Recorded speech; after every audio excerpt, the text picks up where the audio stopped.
Hello guys, என் பேர் Loki. இன்றைக்கி இந்த வீடியோவில் பார்க்க போகிறது த வேர்ல்டு ஆஃப்டர் த ஸ்பெல்லோட 13 எபிசோட எக்ஸ்ப்ளனேஷன் தான் பார்க்க போகிறோம்.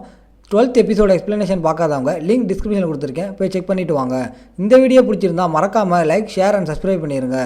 ஸோ வாங்க வீடியோக்குள்ளே போகலாம்.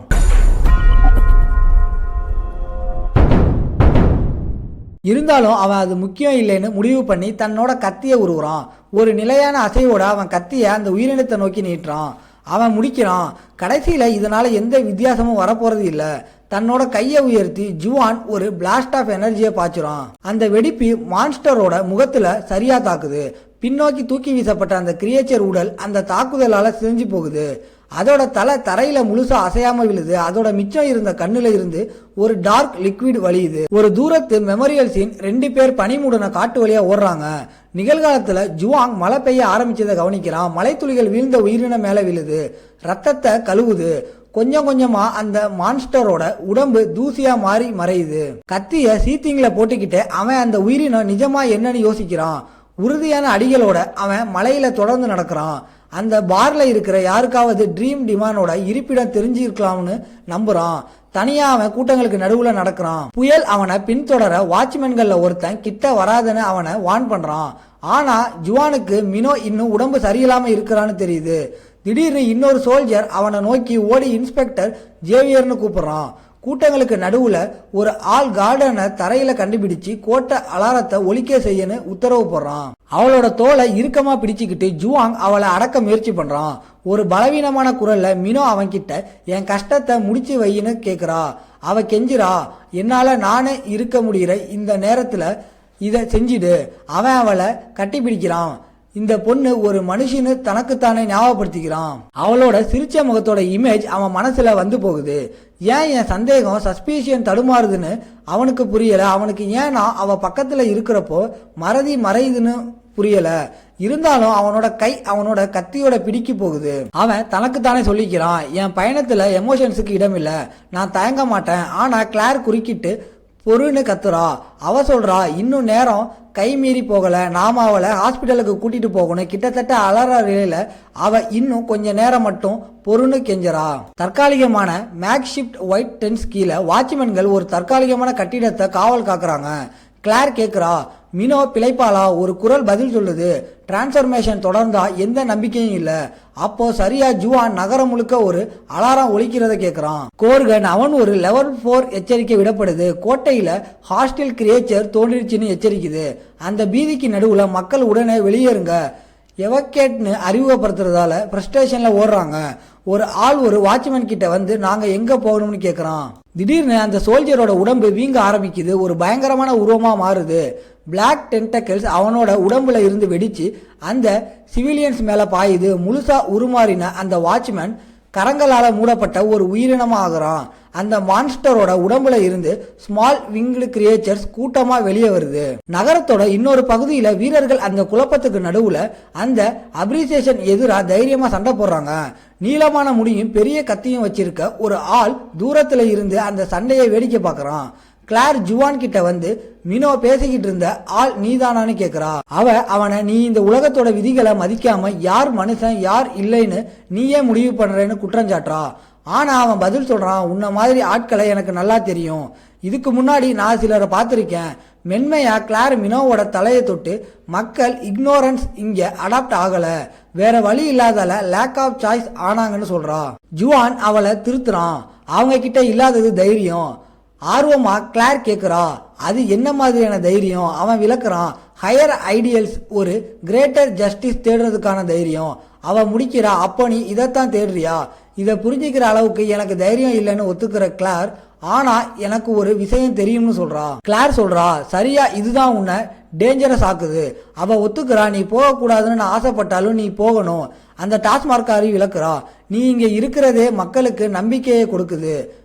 ஆனா நீ எவ்வளவு நாள் இங்க தங்கி இருக்கியோ அவ்வளவு நாள் எல்லோரும் உன்னை பரிதாபமா ஆக்கிடுவாங்க. அவளோட வலிக்கு நடுவுல கிளார் பல்ல கடிச்சு, உன்ன மாதிரி ஆட்களை என்னால சகிச்சுக்க முடியாதுன்னு கத்துறா. மினோ இன்னும் பலவீனமா கண்களை திறந்து ஒரு சிரிப்போட இந்த உலகத்தை கை விட்டுதான்னு அவன்கிட்ட கேக்குறா. ஜுவாங் அப்ப திரும்பி வாட்ச்மேன்கள் ஒருத்தங்கிட்ட இன்னும் எவ்வளவு மெடிசன் மிச்சம் இருக்குன்னு கேக்குறான். அந்த ஆள் பதில் சொல்றான், நாங்கள் கேஸ்டல் லார்ட் நிலைப்படுத்துறதுக்கே ஸ்டெபிளைஸ் பெரும்பாலானதை பயன்படுத்துகிறோம், மிச்சம் இருக்கிறதும் பத்தாது. இதை கேட்ட ஜுவான் கிடைக்கிற மருந்து எல்லாத்தையும் ஒன்றா சேருங்கன்னு உத்தரவு போடுறான். அந்த ப்ரிப்பரேஷன்ஸை அவன் பார்க்கும்போது ஒரு பீஸ்டுகான் ஒரு உரல்ல அரைக்கப்படுறத பார்க்குறான். அந்த பொருள் எதுக்குன்னு உணர்றான். சீக்கிரமே கார்டனோட உடம்பு இழுக்க ஆரம்பிக்குது. ஒரு வாட்ச்மேன் தாக்கு பிடிங்க, ஒரு 3 ஹார்ன்ட் பீஸ்ட் கூட உங்களை சுத்தப்படுத்த முடியலைன்னு கத்துறான்.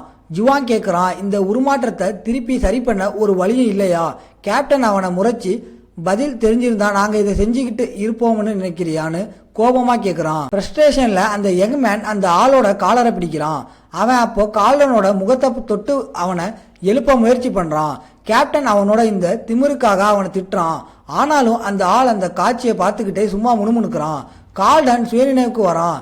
ஜுவானை பார்த்ததும் அவனோட கையை இறுக்கமா பிடிச்சிக்கிறான். ஒரு நடுங்கிற குரல்ல அவன் என் நிலைமையை முடிச்சு வைன்னு கெஞ்சுறான். உன்னால மட்டும்தான் இதை செய்ய முடியும்னு சொல்றான். குழப்பமடைஞ்ச ஜுவான் அந்த கோரிக்கையை கேள்வி கேட்கிறான். கால்டன் ஜிராஜிலா இருக்கிற ஒரு பிரிவை சொல்றான். யாரோட சோல் கரப்ட் ஆகியிருக்குதோ அவங்கள உடனே நியூட்ரலைஸ் செய்யணும். அவன் சும்மா அமைதியா அவனை பார்க்கறான். கடைசி வரைக்கும் அவனோட லாயாலிட்டியை பார்த்து ஆச்சரியப்படுறான். அப்போ அவன் முணுமுணுக்கிறான், உன்ன மாதிரி இன்னும் நிறைய பேர் என் கூட இருந்திருந்தா நான் அந்த கோபுரத்துல 40 வருஷமா மாட்டி இருக்க மாட்டேன். ஒரு அலாரம் அந்த தருணத்தை குறுக்கிடுது. கார்லனோட ஸ்பிரிச்சுவல் கான்டாமினேஷன்ஸ் லெவல் 94% அடைஞ்சிச்சுன்னு அறிவிக்குது. அவங்கள 2 வெட்டிட்டு அந்த பையன் விழுந்து கிடக்கிற உடம்புகளுக்கு நடுவுல அமைதியா நிதானமா நடந்து போறான். இந்த காட்சியை பார்க்குற சியாங்குக்கு நாமளே ஒரு டீமானோன்னு சந்தேகம் வருது. அவங்க என்ன பார்க்க சொல்லி ஆர்டர் போடுறாங்க. கீ பின்வாங்கி தப்பிக்க முயற்சி பண்றான். அவன் மூச்சு வாங்குறத நிப்பாட்டி பெருமூச்சு விட முயற்சி பண்றான். ஜமோம் அப்புறம் ஜான் மாங் உடல்களை பார்க்கறான். பல்ல கடிக்கிறான். எல்லாம் இப்படி முடிஞ்சு போனதை அவனால ஏத்துக்க முடியல. அங்கிருந்து உயிருடன் தப்பிக்க இன்னும் ஒரு வழி இருக்குன்னு ஒரு குரல் கேக்குது. அவன் கிட்ட நெருங்கி வர ஜெய்வின் ட்ரீம் ஆஃப் டீமன் எங்க மறைஞ்சு வச்சிருக்கான்னு சொல்லி கேக்குறான். ஆனா ஜனா ரொம்ப அலட்சியமா அவனை போக விட்டா ஒளிய சொல்றதுனால எதுவும் மாறப்போறது இல்லைன்னு பதில் சொல்றான். அந்த பையன் உண்மையை கண்டுபிடிச்சா அவன் செத்துருக்கலாமேன்னு ஆசைப்படுவேன்னு விளக்குறான் அமைதியா. ஜுவான் அவனையே முறைச்சு பார்க்கறான். அவன் யாரை பத்தி பேசுறான்னு அவனுக்கு புரியல. தரையில கிடக்கிற அந்த ஆளுக்கு நாம அழிஞ்சிட்டோம், தப்பிக்க ஒரே ஒரு வழிதான்னு புரியுது. விழுந்த ஆத்மாக்களோட கல்லை கடிச்சு அவன் மறைஞ்சு வச்சிருந்த ஒரு பொருளை இயக்குறான். அந்த பொருளை அடையாளம் கண்டு ஜுவான் இங்க இருக்கிற எல்லாருமே போதைக்கு அடிமையானவங்க மாதிரி தெரியுதுன்னு சொல்றான். ஒரு பழைய ஞாபகத்துல மாங்கோ அவனுக்கு ஏன் இப்படி தோணுதுன்னு புரியுதுன்னு சொல்றா. ஆனா அதெல்லாம் போதை பொருள் இல்ல, ஸ்பிரிச்சுவல் கண்டாமினேஷனை கட்டுப்படுத்த ஒரே வழி அதான்னு விளக்குறா. காவோட உடம்பு கோரமா முறுக்கி வீங்க ஆரம்பிக்குது. யாருமே சாகாத பிணமா மாற விரும்ப மாட்டாங்கன்னு அந்த பொண்ணு சொல்லும் போது அவன் முகம் வெடிக்குது. ஒரு பயங்கரமான டீமானா உருமாறி அவன் கட்டுக்கடங்காத சக்தியை வெளிப்படுத்துறான். நிலம் நடுங்குது. பயத்துல அலறல் சத்தம் எல்லா பக்கமும் கேக்குது.